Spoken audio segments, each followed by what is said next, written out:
பிஸ்மில்லாஹிர் ரஹ்மானிர் ரஹீம். கண்ணியத்திற்குரியவர்களே, எல்லா வசதி வாய்ப்புகளும் இருக்கிறது. ஒரு திருமணத்தை நல்லபடியான முறையிலே நடத்துவதற்குண்டான பொருளாதார மேம்பாடும் இருக்கிறது. ஆனாலும் பெற்ற மகனுக்கோ மகளுக்கோ பார்க்கின்ற வரன்களெல்லாம் தட்டி போகிறது. எந்த புறத்தில் இது சம்பந்தப்பட்ட ஒரு வேலையில் ஈடுபட்டாலும் அந்த வழிவாசல்கள் அடைக்கப்பட்டு போகிறது. வருகிறது சம்பந்தம். அந்த சம்பந்தம் மன திருப்தியாகி பானை பொங்கி வரக்கூடிய நேரத்தில் அந்த பானையை யாரோ உடைத்ததை போல அந்த சம்பந்தம் கை நழுவி போகிறது. இது இல்லை, அது இல்லை, இந்த குறை அந்த குறை என்று நீண்ட காலங்கள் தேங்கி கிடக்கின்ற குமர் அல்லது குமரன். இந்த மாதிரி ஒரு சூழ்நிலையில் பெற்றவர்களுடைய உள்ளம் ரொம்ப வேதனைப்படும். ஏன்னா பெற்றவர்களுடைய உள்ளம் பிள்ளைகளுடைய விஷயத்தில் தான் ரொம்ப கவலைப்படும். தன்னுடைய நிம்மதி, தன்னுடைய சுகம், தன்னுடைய ராகத் என்பதை காட்டிலும் பிள்ளைகளுடைய நிம்மதி, பிள்ளைகளுடைய ராகத்தை மட்டும்தான் பெற்றோர்களுடைய உள்ளம் அதிகம் எதிர்பார்க்கிறது. இப்படி ஒரு மன வாழ்க்கை தடைபட்டு இருக்கக்கூடிய ஒரு நிலை தன்னுடைய பிள்ளைக்கோ அல்லது தன்னுடைய மகனுக்கோ வரும்போது அதை தாங்கக்கூடிய சக்தி பெற்றோர்களுக்கு இல்லை. இல்லை என்றால் பெற்றோர்கள் இல்லாத நிலையில் இருக்கக்கூடிய பிள்ளைகள் குடும்பத்தில் மற்றவர்கள் எப்படியாவது இவர்களுக்கு திருமணம் செய்து வைத்துவிட வேண்டும் என்ற ஒரு முனைப்போடு செயல்படும் போது தடைபட்டே போகக்கூடிய திருமண பேச்சுக்கள், திருமண காரியங்கள் என்ன செய்வது என்ற ஒரு நிலை வரக்கூடிய நேரத்தில் ஜோடியை அமைக்கக்கூடிய கருவில் இருக்கக்கூடிய காலகட்டத்திலேயே ஜோடியை நிர்ணயம் செய்த அந்த அல்லாவை அழைப்பதை தவிர வேறு எந்த கதியும் கிடையாது. காரியங்கள் கைகூடி வரக்கூடிய நேரத்தில் திடீரென்ற அந்த காரியம் தடைபட்டு போகும்போது மன உளைச்சலுக்கு அளவே கிடையாது. இந்த ஒரு கையறு நிலை ஏற்படக்கூடிய நேரத்தில் நமக்கென்று ஜோடியை ஏற்படுத்தக்கூடிய எல்லாம் வல்ல இறைவனிடத்தில் நாம் அதிகம் துவா செய்ய கடமைப்பட்டிருக்கிறோம். அந்த துவா என்ன துவா? திக்ரோடு சேர்ந்த துவா. திக்ரோடு சேர்ந்த துவா. இந்த வார்த்தைகளிலேயே நீங்கள் அர்த்தத்தை பார்க்கும்போது உண்மையிலேயே உள்ளம் நெகிழ்ச்சி அடையக்கூடிய ஒரு அற்புதமான வார்த்தை. உங்களுக்கு ஸ்கிரீனிலும் தருகிறேன், வாய் வார்த்தையாகவும் சொல்கிறேன். எங்கே சொல்லுங்கள். யா ஃபாரிஜல் ஹம்மி வயா காஷிஃபல் கம்மி யாமன் லி அப்திஹி யக்ஃபிர் வ யர்ஹம். திரும்பவும் சொல்லுங்கள். யா ஃபாரிஜல் ஹம்மி வயா காஷிஃபல் கம்மி யாமன் லி அப்திஹி யக்ஃபிர் வ யர்ஹம். திரும்பவும் சொல்கிறேன். யா ஃபாரிஜல் ஹம்மி வயா காஷிஃபல் கம்மி யாமன் லி அப்திஹி யக்ஃபிர் வ யர்ஹம். அர்த்தத்தை பாருங்கள். யா ஃபாரிஜல் ஹம்மி, கவலைகளையெல்லாம் சந்தோஷமாக மாற்றுபவனே. அல்லாஹ் அக்பர். என்ன அற்புதமான வார்த்தை இது! ராத்திபத்து ஜலாலியாவில் ஒரு பிரதானமான திக்ராகவும் இது இருக்கிறது, ஒரு துவாவாகவும் இது இருக்கிறது.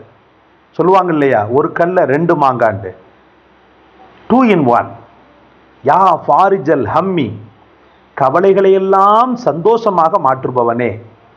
வ யா காஷ்ஃபல் கம்மி, மூடல்கள், அதாவது ஏன் இப்படி இருக்குதுன்ற அந்த ஒரு சூழ்நிலை தெரியாமே இருக்கும் இல்லையா, எதனால நமக்கு இப்படி ஆகுது, எதனால இது நமக்கு இப்படி ஆகுது அப்படின்ற ஒரு மூடல் இருக்கும் இல்லையா, அந்த மூடலை வெளிப்படுத்தக்கூடியவனே, உள்ரங்கங்களை எல்லாம் வெளிப்படுத்தக்கூடியவனே, சீக்கிரட்டை எல்லாம் வெளிப்படுத்தக்கூடியவனே. யா காஷ்ஃபல் கம்மி யாமன் லி அப்திஹி யக்ஃபிர் வ யர்ஹம்.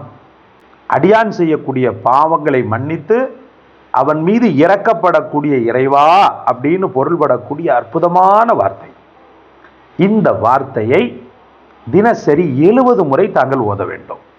அதற்குண்டான முஸ்தீபுகளை நீங்கள் இன்ஷா அல்லாஹ் இன்னொரு காணொலியிலும் கூட இன்னொரு துவாவை நான் பர்டிகுலராக நம்முடைய மூத்த உஸ்தாத்மார்கள் சொல்லி தந்த ஒன்றை நான் உங்களுக்கு கற்றுத்தருகிறேன்.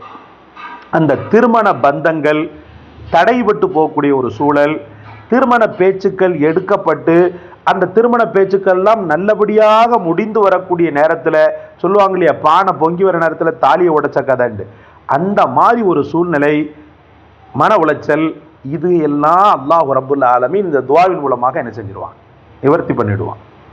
ஒரு சஹாபி வருவாங்க ரசூலுல்லாஹ்ட்ட, யா ரசூலல்லாஹ், எல்லாரும் மனமுடித்து சந்தோஷமாக வாழ்கின்ற சூழ்நிலையில் என்னுடைய வாழ்க்கை மட்டும் ஏன் யா ரசூலல்லாஹ் ஒரு நல்ல ஒரு மன வாழ்க்கை அமையாமல் இருக்கிறது? ஏன் எனக்கு மட்டும், எல்லாருக்கும் மன வாழ்க்கை நல்லபடியாக அமைந்து வாழக்கூடிய ஒரு சூழலில் எனக்கு மட்டும் ஏன் மன வாழ்க்கை அமைவதில் தாமதமாகிறது அப்படின்னு ஒரு சஹாபி வந்து வருத்தப்படுவாங்க. பெருமானார் ஸல்லல்லாஹு அலைஹி வஸல்லம், உனக்கா அமையல, நான் உனக்கு என்ன செய்வேன், கல்யாணம் பண்ணி வைப்பேன். ஜுலைபிப் ஒரு பேர். அந்த சஹாபிக்கு திருமணம் பண்ணி வைக்கிறதுல ஒரு தந்தையாகவே மாறிடுவாங்க ரசூலுல்லாஹி ஸல்லல்லாஹு அலைஹி வஸல்லம். பெத்த பிள்ளைகளுக்கு சில நேரத்தில் ஒரு சம்பந்தம் அமைக்கக்கூடிய விஷயத்திலே நம்ம திணறுவோம்.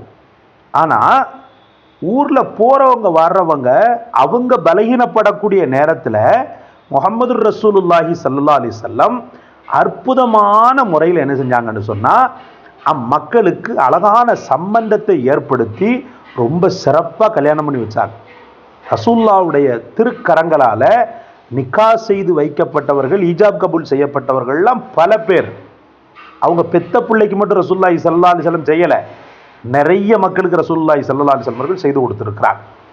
அதனால் ரசூலுல்லாஹி ஸல்லல்லாஹு அலைஹி வஸல்லம் அவங்கள உள்ளத்தில் நினைத்து கொண்டு இந்த திக்ரை மொழியக்கூடிய நேரத்தில் 70 முறை ஓதணும். ஆரம்பத்திலும் கடைசியிலும் ஸலவாத் ஓதிக்கொள்ளுங்க. ஸலவாத்துக்களின் தாயாக இருக்கக்கூடிய தரூதே இப்ராஹிம் இருக்குது பாருங்க, அத்தஹியாத்தில் ஓதுறமே ஸலவாத்து, அந்த ஸலவாத்தை நீங்கள் திக்ரின் ஆரம்பத்திலும் இந்த துவா, திக்ரு துவா ரெண்டையும் சேர்த்துக்கலாம். அது ஆரம்பத்திலும் ஓதிக்கொள்ளுங்க, கடைசியிலும் ஓதிக்கொள்ளுங்க. ஓதிக்கொண்டு ஒரே மன ஓர்மையாக ரசூலுல்லாஹி ஸல்லல்லாஹு அலைஹி வஸல்லம் அவர்களின் மூலமாக நிக்கா செய்யப்பட்டது போல ரொம்ப எளிமையான முறையில் அந்த சஹாபாக்களுக்கு அமைந்ததை போல எனக்கும் அமைய வேண்டும் என்று மனதார நியத் வைத்து நீங்கள் செய்யும்போது கைகூடாத வரன்களெல்லாம் கைகூடக்கூடிய ஒரு அதிசயத்தை உங்களால் உணர முடியும். அல்லாஹ் உங்களோடு இருக்கிறார். அதனால் பெற்ற பிள்ளைகளுக்கு திருமணம் செய்து வைக்க முடியவில்லையே, திருமணம் செய்வதில் தாமதமாகிறது என்று கவலைப்படக்கூடிய மக்களுக்கெல்லாம் அருமருந்தாக இருக்கிறது. யா ஃபார்ஜல் ஹம்மி வயா காஷிஃபல் கம்மி யாமன் லி அப்திஹி யக்ஃபிர் வயர்ஹம். இந்த காணொளி உங்களை ஈர்த்திருந்தால் லைக் செய்யுங்கள், ஷேர் செய்யுங்கள், சப்ஸ்கிரைப் செய்யுங்கள்.